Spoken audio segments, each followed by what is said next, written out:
Thank you very much. Good afternoon, everybody. In the summer of 1993, I was in Lucknow. I had just finished with my 12th grade exams. I had the world at my feet. I did extremely well in my exams, literally the dream of every Indian parent coming to life. I had, since the age of 12, harbored a dream of being a fashion designer. So I had managed to crack the entrance exams to one of India's premier fashion technology institutes. What could go wrong, right? 6 months into my course at this college, I suddenly discovered I was losing huge amounts of weight, accompanied by a very bad cough that just refused to go away, and combined with this niggling ache in my left knee, which again just refused to go. It became a 24/7 ache. Now, I was away from home for the first time, without home comforts, without food from home. So I just put it down to, not having parents to look after me, not having regular meals. And then a very chance checkup about 6 months after this entire pain started made me realize that I was actually very ill. And this was kept from me. The doctor who first diagnosed that there was something wrong with me only told my parents. So for the first 2 weeks of my actually having been diagnosed with a condition called Osteosarcoma, which means a malignant bone tumor, I didn't know what I was going through. All I knew is that I was in a lot of pain, and that pain wasn't going anywhere. But I had no idea that my life for the rest of my life was going to change from the way I knew it up until then. So I was 18, not much older maybe than many of you in the audience. And I had no inkling of what illness, treatment, pain, strength, endurance, courage, bravery, any of that meant, right? These were words that, you read about in books. It's fantastic when you hear about it, from other people. And I'm talking about an era where there was no internet, in the sense that there was no social media. There were no, let's say, help or counseling. There was no support group. So I had to figure this thing out by myself. So literally overnight, from being somebody in college, I went to somebody being in hospital, somebody going through chemotherapy and not really knowing what's going to happen next. I remember my first reaction was, why me? Like, why is this happening, right? And I had this very simplistic notion of, good and bad. If you were a good person, you didn't do anything wrong, you were honest, you did your studies, everything good was going to happen to you. So it's very naive and very simplistic, obviously. And life doesn't work out like that. So here's what happened next. I felt super sorry for myself, maybe for about the first month, because the chemotherapy was horrible. The surgery was even worse. And what no one told me is that I was never going to be able to walk normally again. And what I went through at that point in time was actually a limb transplant. So my tumor was in my left knee. So in order to take the tumor out, they took out a sizable chunk of my knee, my tibia, which is the bone that goes below the knee, and the femur, which is the bone above the knee. And they put in a titanium implant, very similar to what people with knee replacements go through. Now, remember that I'm also a cancer patient, so my immunity is really low. And somehow, for various reasons, over the next 3 years, I went through round after round of surgery, taking this implant out, putting it back in, learning how to walk every single time, learning how to put my weight on this leg, learning how to bend it, literally the way we would have all learned to walk when we were toddlers at one point in time. And at some point, I was tired because I would find myself back in hospital every few months. I was not able to keep up with college, and it just felt like I'd really hit a dead end. It finally came to a point where 4 years into this entire treatment, and I've been through the whole gamut of completely altered body appearance, completely altered body capabilities, and all of this at 18 and 19 and 20, with absolutely nobody to decode this for me, to help me understand, is there a playbook to live through something like this? That playbook, I now realize when I look back, was being written by me as I was going through each one of these experiences. So finally, in 1997, 4 years later, I voluntarily decided to go in for an above-knee amputation. I'd come to a point where it was very clear that the transplants weren't working. It was very clear that a necrosis, or which is like the way that the tissues usually build back, was not happening. And this was literally an overnight decision for me. I was 22. I pretty much knew that this was a point in my life that I was never going to be able to undo and that I was never going to be able to come back from. And I remember asking the surgeon at the time, is there anything I can read up to prepare myself for a life after amputation? And this is really an illustration of how much opportunity actually this person had to make my journey easier, but he didn't take it up. All he said is, there is a movie on a dancer who lost her leg in an accident. Watch it, and maybe that'll help you. I don't think that was helpful at all, because my experience was obviously going to be very different from hers. Now, the next thing that happened is, once the amputation happened, it's not like the pain went away. It was a whole other way of living that I had to learn. And that's actually where I again realized that if this is a dead end, I need to be able to either dig under it or find a way around it, because this can't be the end. I had way too many dreams, way too many expectations from life itself and from myself, that I could not allow myself to be feeling sorry for myself, staying stuck in this place where I felt like everything that I had visualized for my life had ended. That could not have been the case. And so what I did is I opted out of the fashion design course. And imagine this is something I'd wanted to do since I was 12.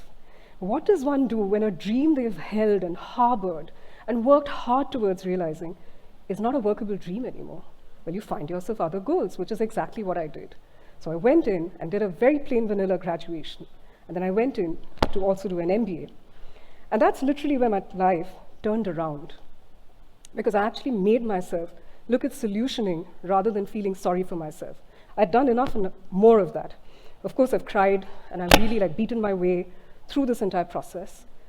But when I did the MBA and I was able to get myself a job off campus with one of the leading hair color brands in the world, it was really coming full circle for me. It's a brand I deeply admired, again, from when I was a child. It was very fashion-oriented. So it's not like something in the past had to be completely wasted and done away with. I could use some of that experience, I could use some of that passion, and take it into my job in the corporate world. And that's literally how my life was going on. I kept getting one corporate job after the other. I moved from FMCG to media marketing, found my niche there, really enjoyed being able to finally live my life without any limitations. But there was another secret that I harbored. I very rarely told anybody why I limped. I very rarely told people why I couldn't participate in quite a few activities if that required getting into maybe water in front of other people, or if it required, let's say, heavy-duty trekking, because it's not something that I could do. And so this aspect of my life, the disability part of it, always became something that was covert. It was undercover. It was a huge part of me, but I was embarrassed. I didn't want to get attention for it. I didn't want it to define me. I didn't want it to diminish me. And yet it was a way of life that I lived secretly and with myself. I very rarely talked to people about it. Every time I got hired, of course, I told my hirers, look, I have a disability. It's not going to prevent me from doing my job, but you have to make a few allowances for me. And this is actually where I realized that keeping the personal and the professional separate were actually what helped me work really well as a professional in the corporate world. Cut to 2013. I was going to catch a flight from Mumbai with my mom, and it was her lifelong dream to see the Taj Mahal. And so we were catching this early morning flight to go to Agra. And at airport security, I was stopped, and I was told I need to take my prosthetic leg off. Now, my prosthetic leg is a fairly high-tech leg. It runs on a microprocessor.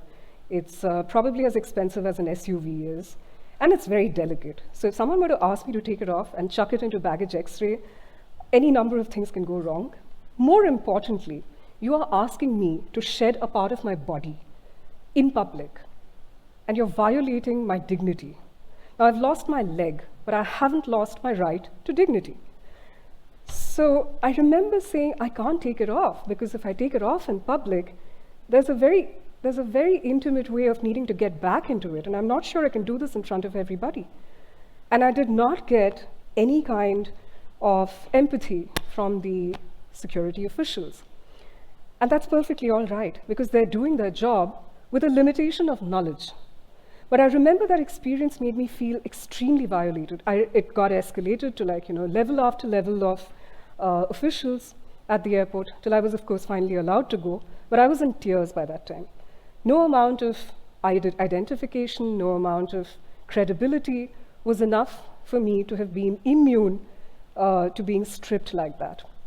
And I remember sitting on the flight to Agra, and I was in tears. I was in tears out of dismay, out of anger, out of this deep sense of just being stripped of everything that I had worked so hard to look normal, whatever that definition of normal is, that helps us to not get stared at, that helps us to not be, pointed at and said, look, she's walking differently. Look, there's something wrong. Look, her feet don't match. And to avoid all of that, I'd worked so hard. And here at this very public place, I was suddenly shred of all of that normalcy that I took so much pride in. And now there were two ways for me to go after this experience. I could either continue to feel really angry and feel really sorry for myself and feel like a victim, or I could see this as an opportunity to talk about it. Because I can't expect someone to change things for me if I don't take an action about it. Remember, in life, nobody comes to rescue us. We see all these movies where, luckily, there's always someone who comes in and rescues a situation. And I think that's something that I realized through my life. There was going to be no one to come and rescue me in any situation. It would have to be me. I'd have to find the solutions. And that's what I did in this case as well. I wrote about it on social media, and it was a huge step for me. Remember that I really wanted to keep this condition under wraps at that point in time. So I lost my anonymity, I put it out there, it got picked up by most major newspapers in the country. But most importantly, it got the attention of the security agency that actually works on security for all of us at airports, which is super important. You cannot compromise on that, right? But there has to be a way in which you actually screen people with disability at airports without compromising on their dignity and their safety, and everybody else's safety. And what I also realized by going on social media with this very personal case was that I wasn't alone. What seemed to be only my problem, because nobody else was realizing it's a problem, was actually not just one person's problem. There were many other disabled people who'd been through similar experiences at Indian airports. And this is also the crux of the thing. We feel that if it's a problem of one, it's a problem of none. But that's not the case either. Remember that if you are disabled, you are expected to be going out there and living a life as fully, as completely as anybody else. You have a right to do that. But it's not just the responsibility of the person with disability to make that inclusive, that accommodating environment happen. That's where we need able-bodied people also to understand this is a really crucial need.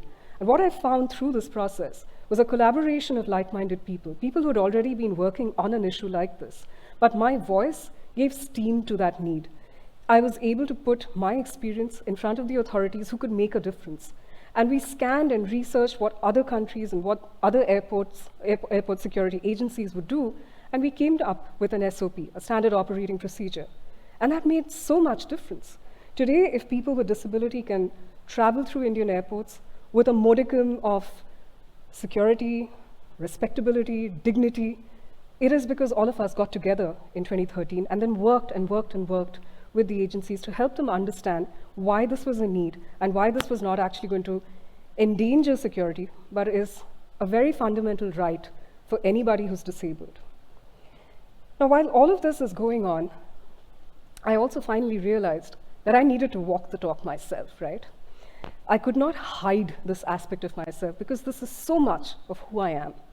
And in leaning into my authenticity and in leaning into my own story, I actually found so much more scope to what I could do than just being the person who I was at work. And a few years later, I took a sabbatical. I decided to start something of my own.